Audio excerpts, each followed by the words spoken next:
ખેડૂતોને દેવા મુક્ત કરાવવા માટે, ખેડૂતોના ખેતર સુધી સિંચાઈનું પાણી પહોંચાડવા માટે ખેડૂત સંકલ્પ યાત્રાની વિસાવદર ખાતે યાત્રા પહોંચી રહી છે. રાજકીય પાર્ટીઓ માત્ર ખેડૂતનો વોટ બેંક તરીકે ઉપયોગ ન કરી જાય, સરકારના કાન આંબળી શકાય, ભૂતકાળમાં ક્યારેય પણ ન થઈ હોય. રાજકીય પાર્ટીઓને સંદેશ આપીએ, બિન રાજકીય બેનર હશે તો બમણી તાકાતથી ખેડૂતો ભેગા થશે. આખો વિડીયો જોતા પહેલા હજુ પણ અમારી ચેનલને સબસ્ક્રાઇબ નથી કરી તો યુટ્યુબ પર સબસ્ક્રાઇબ કરો અને ફેસબુક અને ઇન્સ્ટાગ્રામ પર ફોલો કરો.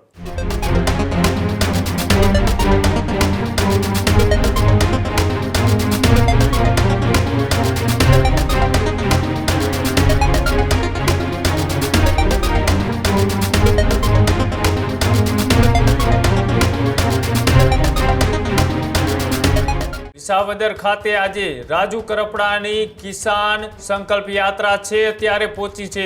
ત્યારે વિસાવદરમાં સભા પહેલા રાજુ કરપડાનું મોટું નિવેદન છે તે સામે આવ્યું. ઇટાલિયાની ચૂંટણીમાં જીત પછી પહેલીવાર વિસાવદરની અંદર રાજુ કરપડા વિસાવદરના ખેડૂતોને જણાવશે આપની હકીકત. રાજુ કરપડા રાજકીય પાર્ટી નહીં પણ બિન રાજકીય બેનર હેઠળ ખેડૂતો છે તે એક થશે, આવી વાત એ રાજુ કરપડાએ કરી.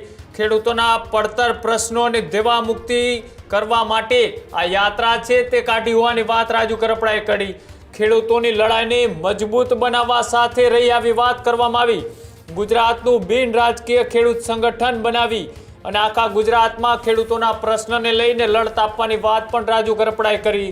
રાજ્યના દરેક ગામડાઓમાં ખેડૂતોનું સંગઠન બનાવીએ આવી વાત રાજુ કરપડાએ કરી. વિસાવદરમાં ખેડૂતોને સભામાં હાજર રહેવા માટે પણ રાજુ કરપડાએ આહવાન કર્યું. વિસાવદરમાં ગોપાલ ઇટાલિયાની જીત બાદ પહેલી વખત રાજુ કરપડા એ વિસાવદર પહોંચી રહ્યા છે અને આ વખતે આમ આદમી પાર્ટી નહીં પણ હવે કોઈ પણ રાજકીય બેનર વગર એ ખેડૂતોને સાથે રાખીને રાજુ કરપડાએ વિસાવદરની અંદર આજે સભા ગજવવાના છે. અને સભા પહેલા આ નિવેદન રાજુ કરપડાનું અત્યારે સામે આવ્યું છે. શું કહ્યું આવો તે પણ જોઈએ.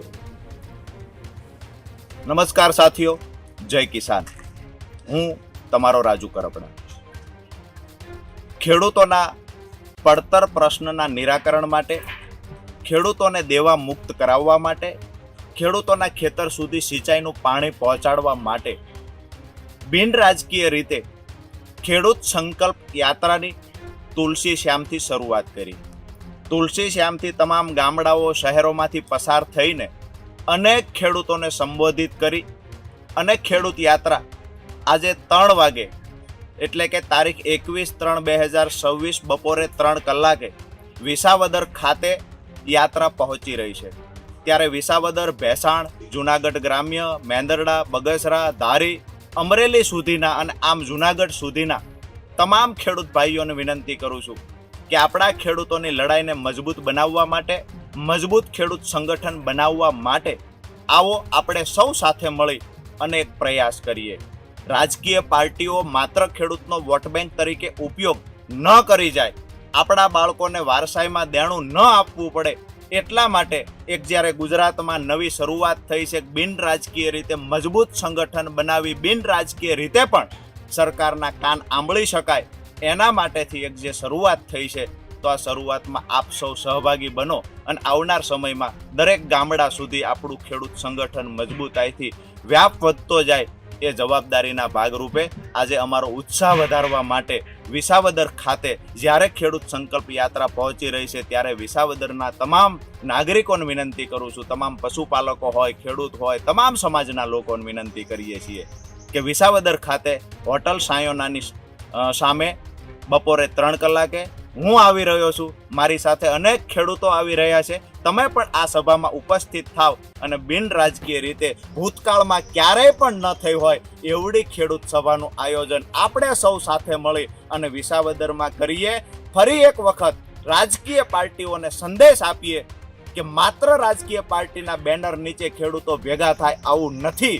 બિન રાજકીય બેનર હશે તો બમણી તાકાતથી ખેડૂતો ભેગા થશે. વિસાવદરના તમામ ખેડૂતોને જેના પણ સાથે મારા વ્યક્તિગત સંબંધો છે, અનેક ખેડૂતો સાથે હું ટેલિફોનિક ચર્ચાઓ કરું છું.